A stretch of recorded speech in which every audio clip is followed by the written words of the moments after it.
Hey y'all, welcome back to my kitchen. I'm Kathy from Kathy's Country Life. So glad that you're here with me today. So today I am going to go ahead and pre-make my cornbread dressing. This is Southern cornbread dressing. We don't do stuffing down here. So I want to go ahead and get that made up.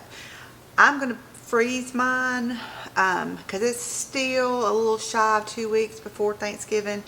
And it won't be good staying in the refrigerator that long. And plus, I don't have the refrigerator room. I've only got my one refrigerator in my kitchen, and you couldn't do a Honey, I Shrunk the Kids gun on a pan of dressing and get it in my refrigerator. We used to have a second refrigerator, but it broke. It went out completely, and we haven't replaced it yet. So I can't make ahead any kind of large dishes to put in my refrigerator. So with that being said, I don't have a lot of room in my freezer either, but we're going to make do and see what we can do. So like I said, today we're going to be making Southern cornbread dressing, and I'm also going to go ahead and make homemade cranberry sauce. Now, us around here, in my family and my husband's family, they like the ocean spray cranberry sauce you get in the can and you pour it out and it looks like the can. But I'm going to make a jelly cranberry sauce that is better. And I'm going to have to water bath can this, because if you make it and stick it in your refrigerator, it's only good for just a little bit over a week, maybe 10 days.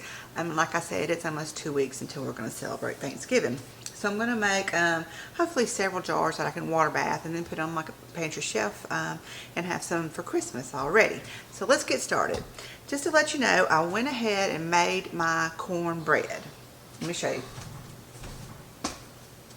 I'm making a very big batch, so I used this big cast iron skillet. I got this cast iron skillet a couple of years ago at Walmart. It is the Pioneer Woman brand. I don't know if you can see that. And a little background is that, especially my husband, we don't like to buy just any old cast iron pan. 99% of our cast iron is stuff that we've gotten handed down from relatives, grandmothers, mothers, whatsoever. And we look, when we go to antique stores, trade shows, we try to find older brands, Wagner, that kind of stuff, and even like wood cast iron skillets that were made a long time ago. And you can always tell the wood cast because they've got like a raised seam going down the middle of it. But anyway, this is a Pioneer One cast iron pan because it's so large. I got it, and I have to say that I do love it. I love it for making big batches of biscuits in, anything big that you would make in a cast iron skillet where your regular cast iron skillets aren't big enough. I pulled this Mac Daddy out. So anyway, I made my cornbread in this skillet. And it's always best when you make your cornbread dressing, use a cornbread that tastes good, that you like. I don't recommend using cornbread where you've added sugar to it to make a cornbread dressing. I used my regular cornbread recipe, but I made it with the White Lily buttermilk cornbread mix. It's already got your flour and cornmeal in it. And I wrote down what I did because I always just make mine, but I did for this large pound of cornbread, I used 5 cups of the cornbread mix, 4 cups of whole buttermilk, 4 eggs, and 1 stick of butter melted. I preheated my cast iron in a 425 oven with a stick of butter, with about a fourth a cup of oil. I used avocado oil. So your pan gets hot, your oil gets hot. When you pour your cornbread batter in there, it starts to sizzle and it keeps it from sticking. So I baked that on 425 for about 30 minutes. I took it out of the pan, immediately dumped it in my big stainless steel pan, and just started mashing it up and getting it all crumbly. Of course, I had to let it cool for a minute before I stuck my fingers in it, but it's all cool.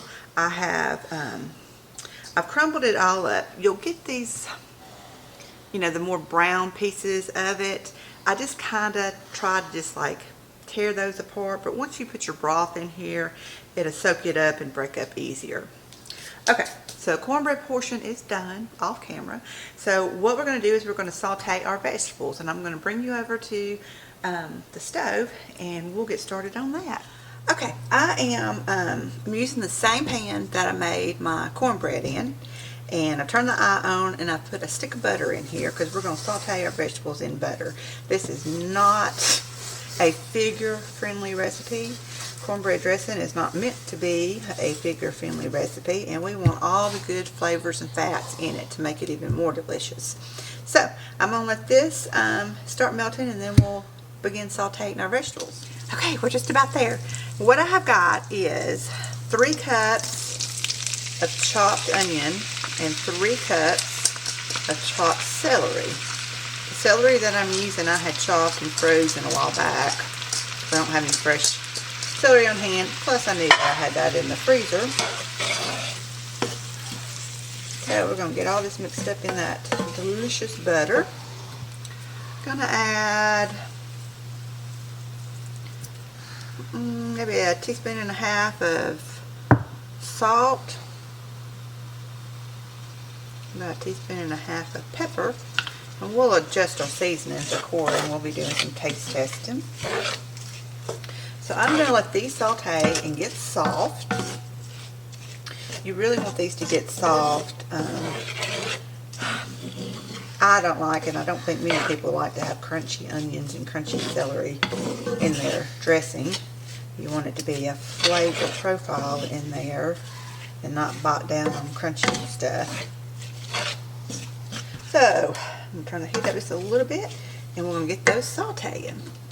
And with me using frozen celery, there's a lot of juice, the water from it being frozen, so, and also juices, it's releasing its juices with the salt in here. So we want to make sure that we get all that water cooked out.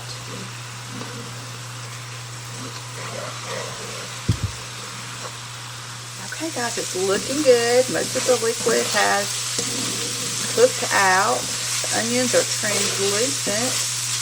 The celery getting soft. So what I'm going to do now is I'm going to turn the heat off and just let it sit here.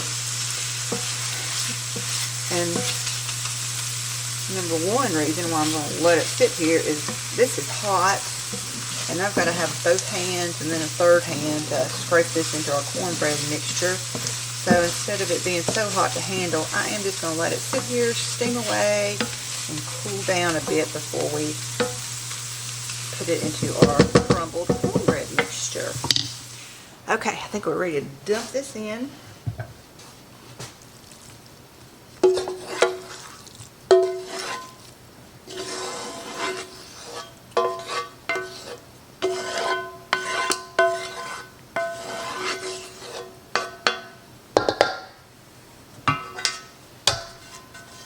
Get all the butter goodness in there.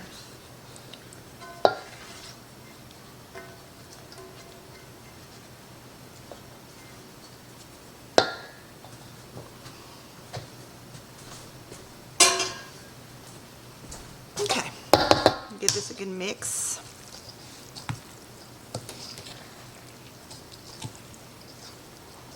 Now some people put chopped bell peppers or chopped carrots in theirs also as the vegetable. I don't care for the taste of the bell peppers in it. Carrots don't really have a taste once you put it in here, so I don't see the need.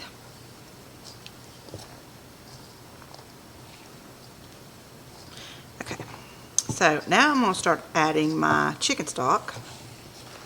You can use the cans or the cartons from the refrigerator. I just have got homemade chicken stock on hand. I took out 3 quarts. I don't know how many it's going to take. This is totally by eyesight and feel, but I'm going to start out with 1 quart because I know it's going to take 1 quart. I know it's going to take 2 quarts.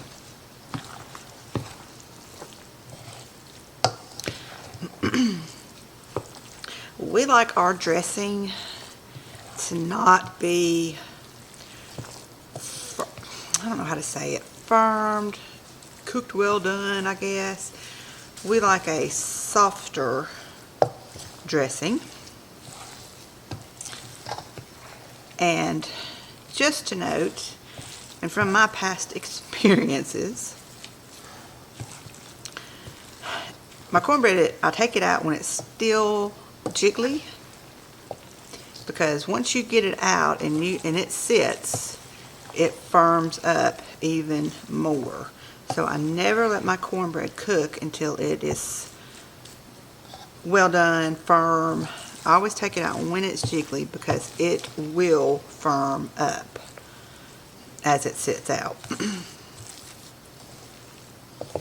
Okay, that's 1. Let's go for the 2nd quart.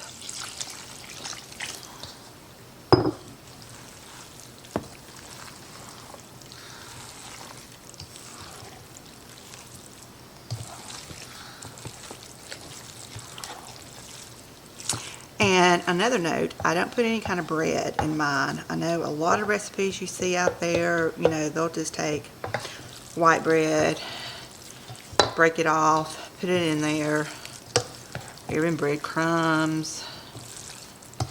I've seen people just using biscuits, and I don't do any kind of bread in here. The main reason you do the bread is as a binder. It brings no flavor or taste to it. And I'll show you what I do for a binder instead of using white bread or biscuits or breadcrumbs or anything like that. Now, it's still not as loosey-goosey as I like it. So we're going to open up the 3rd jar. I'm going to add about half.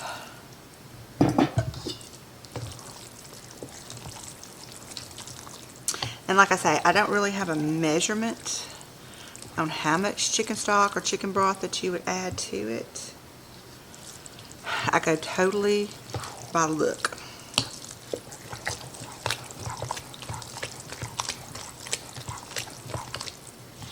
And feel. Alright, it's getting there. I'm going to stop right here. And let me get the other ingredients. I am going to add 3 eggs, maybe 4, I don't know. I'm going to break and whisk up some eggs. And I want to show y'all, I got this at Tractor Supply yesterday. See, it says eggs. Is that not the cutest little thing? I think it was $12.99. But we had to go to Tractor Supply to get some fencing stuff, and I just saw that and fell in love with it. So, me lucky.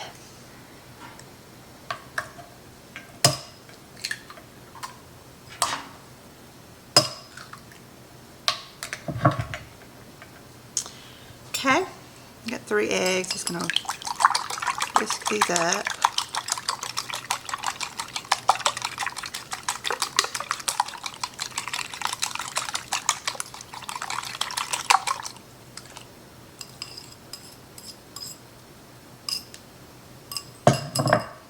This is one of the things that I put in here as a binder, so it doesn't just fall apart.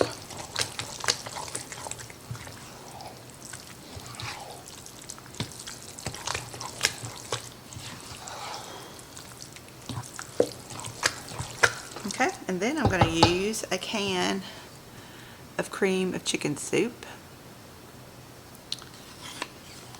I may use 2 cans. I got 2 cans here. This is a big one.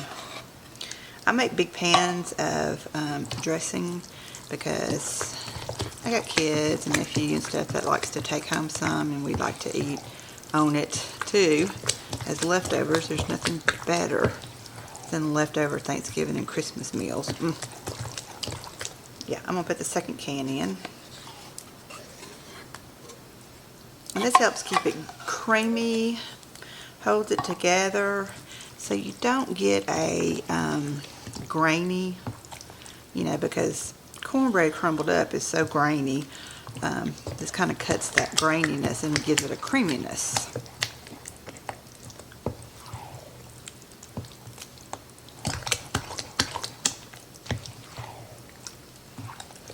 And this is how I like it. It's just wet.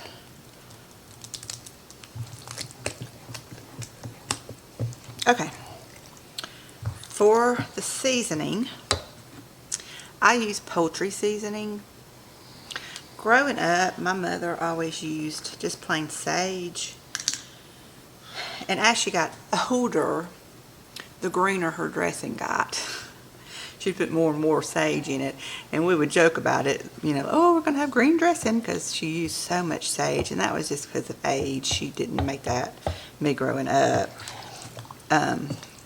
But we ate it, and we praised her for it, bless her heart. But I don't like just sage. When I started making it myself, I started using the poultry seasoning, which has got sage, where is it? Thyme, sage, marjoram, rosemary, black pepper, and nutmeg. I like that flavor. So I'm going to start out, and you can go get heavy-handed with this. So I'm going to start out with a teaspoon.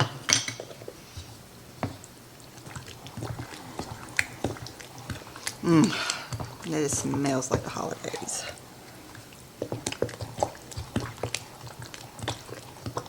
Get this all fully mixed in, and then we're going to do a taste test and see.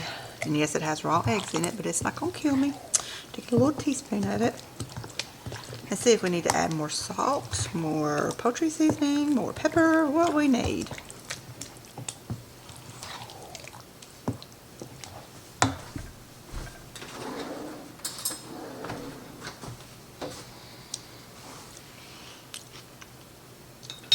Needs a little bit more.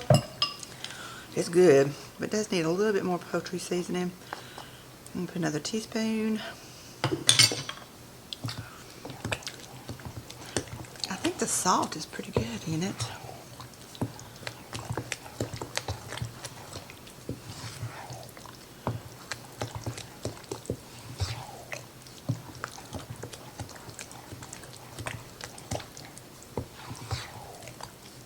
Okay, I'm just going to get my tablespoon that I hadn't used and try it.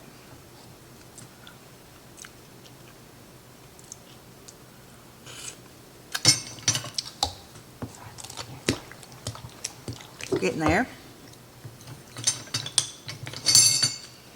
Do about 3/4 of a teaspoon, and I think that'll get it.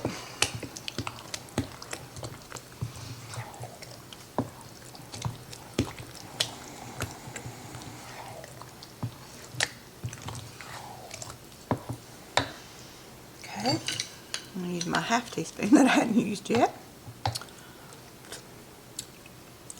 Oh yeah, perfect. I'm using a different type of eating utensil. I'm using my measuring spoons, and then I got a teaspoon out because I am feeding this to other people. I don't want to double dip. Okay, that is perfect. It don't need any more salt. It don't need any more pepper. It's delicious. Okay. Let me get it ready and show you how I'm going to freeze this. Okay, so what I'm going to be doing is I'm going to freeze these in a freezer bag. One, I don't have the freezer space to put this big bowl in, or go ahead and put it in my big roaster pan that I'm going to cook it in to put it in there. So I'm going to do gallon-sized freezer bags and lay them out flat so it doesn't take so much room. And the second reason I'm doing this is because it won't take as long to thaw out. If I put this big bowl, it would just be a big chunk of ice when I brought it out, and it would take a very long time to thaw out, and I don't have the refrigerator space to put this in there to let it thaw out for several days. So that's why I'm using the gallon bags. I don't really care for these things. I had ordered some and didn't care for them and was going to send them back. but I didn't, so I'm stuck with them, but maybe it'll work out good for this. So I'm just going to ladle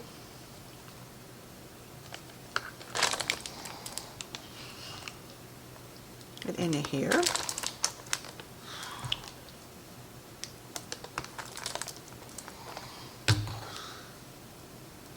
I did another taste of it and it's so good. I can't wait. Okay, I'm only going to go about halfway.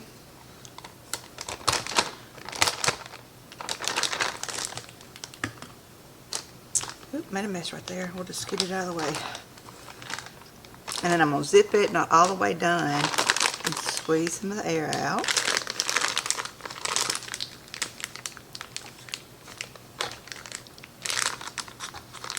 And when I squeeze, I try to get it to fill in all the emptiness, and then give it a quick zip.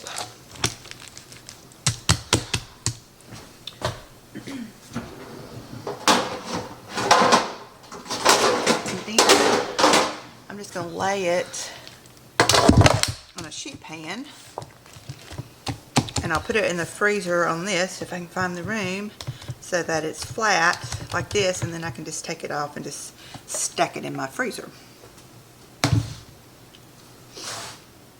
So I'm going to continue doing this, and I'll be back with you and let you see how many gallons I got. Okay, I got 3. This one is not as full, but 2 of the fuller ones. Of course, I just filled it up halfway and then got all the air out and mashed it flat, and this one was about 1/4 of the way.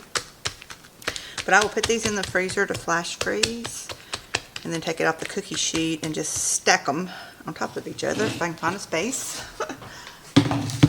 Okay, so next we're going to move on to cranberry sauce. So let me get that all set up and I'll be right back with you.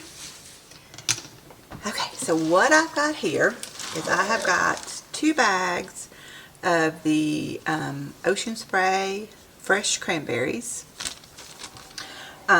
And there's a recipe on the back of the bag that I use. It's very easy. To every bag, well, it says to every 3 cups of cranberries, which 1 bag is 3 cups. You use a cup of water and a cup of sugar, and that's all the ingredients. It's so straightforward. So I've got 2 bags in here. So I'm going to use 2 cups of sugar, and this is a 2-cup measuring cup, and 2 cups of water. Turn the heat on.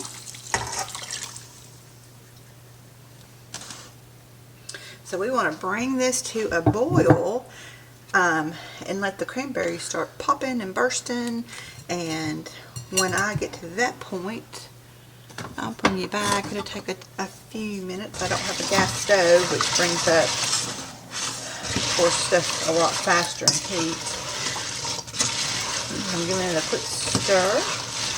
And we're going to bring this up to a boil. Also, this recipe is good for both whole cranberry sauce or the jellied cranberry sauce. It's the same exact recipe. The only thing that I'm going to do with it being jellied is I'm going to strain the cranberries out of it. If you like the whole berry cranberry sauce, you just leave the cranberries in here. Okay, we got a good boil going on them.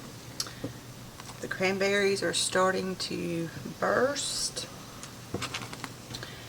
I'm going to let these boil for about 5 minutes, and then I'm going to turn them down and let them just slowly simmer boil. Then about 10 minutes. You just really want to get this reduced about 1/3, down to 1/3.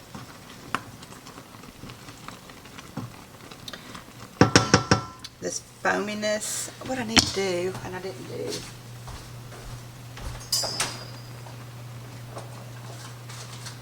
I'm going to put a little pat of butter in it to kind of cut down on the foam.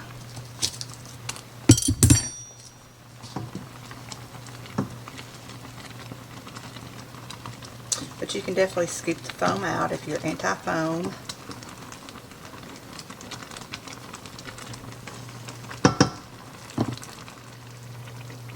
Okay, it's It's looking good. It has been simmering here on a slow boil for almost 10 minutes.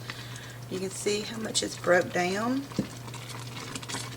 I'm gonna put a spoon in the freezer for a minute just so I can do a spoon test to make sure it's gelling. I'm just gonna stick this in here. I didn't use a spoon, I just used a butter knife.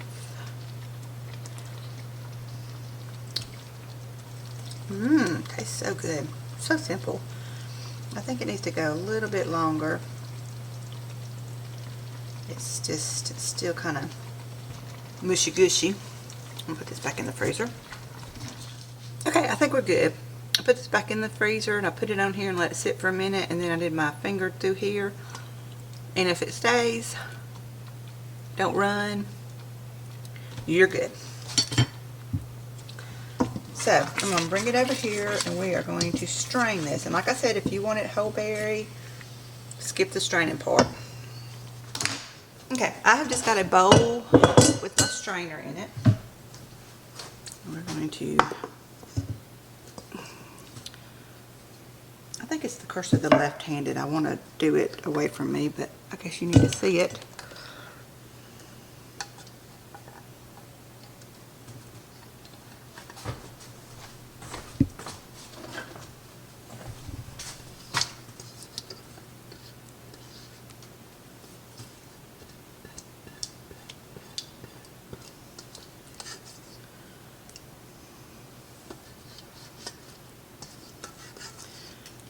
Just get your rubber spatula and get all that out.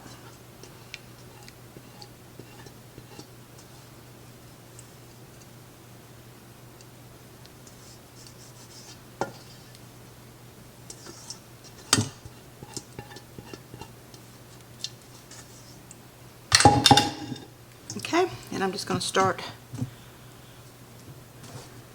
rubbing it.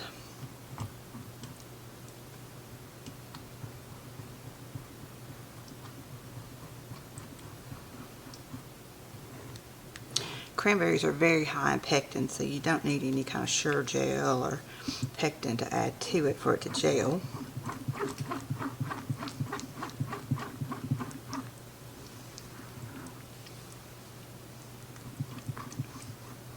These are water bath canned. I've just got my tall stock pot, my small stock pot over there warming up with water. I'm gonna do these in jelly jars.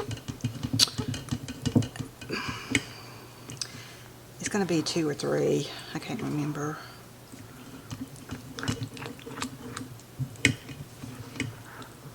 So no need to pull out the Mac Daddy water canner.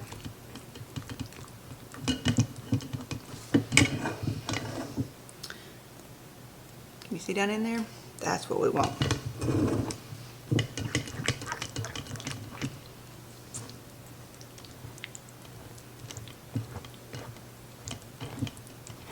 Okay, I'm going to sit here and stir it and try to get all the jelly out. And I'll be back when I'm done with that. Okay, I have sat here and I have strained and I have strained and I have strained. Make sure you get what's on the bottom. Scrape that off, because that's goodness too.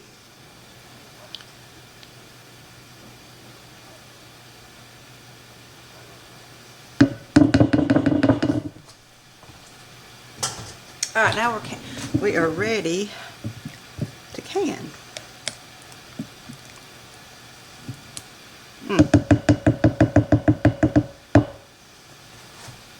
There.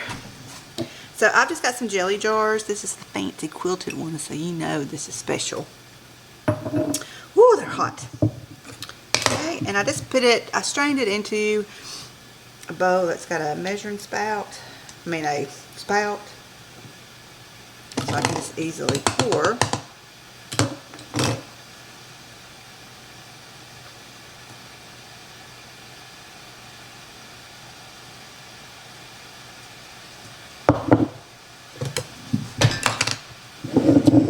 And I guess I could have let y'all see that, but I just poured it in here. Ooh, it's hot. Okay, so I'm going to get a paper towel. No, first I'm going to take this It's like a little chopstick that I use to debubble. I'm going to debubble. I'm leaving about an inch headspace.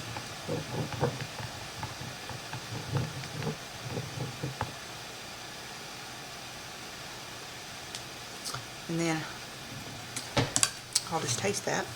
With some vinegar on a paper towel. Woo. Wipe the rims because this is sugary, sticky goo.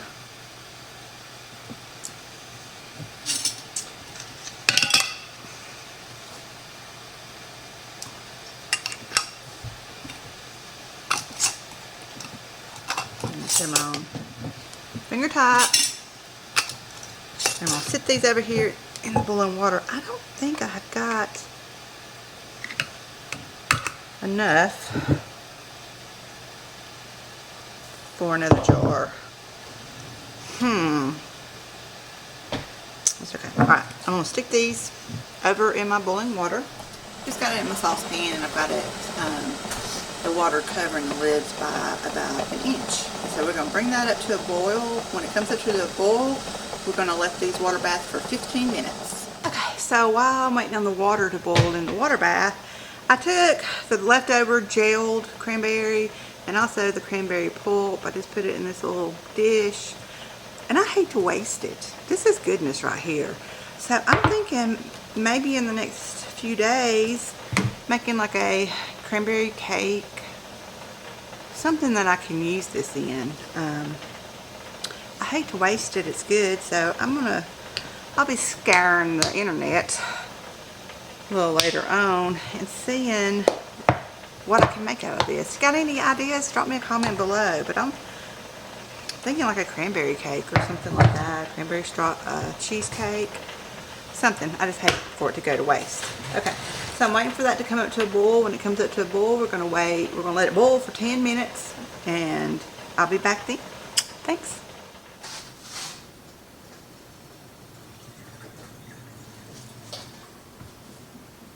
Here we go.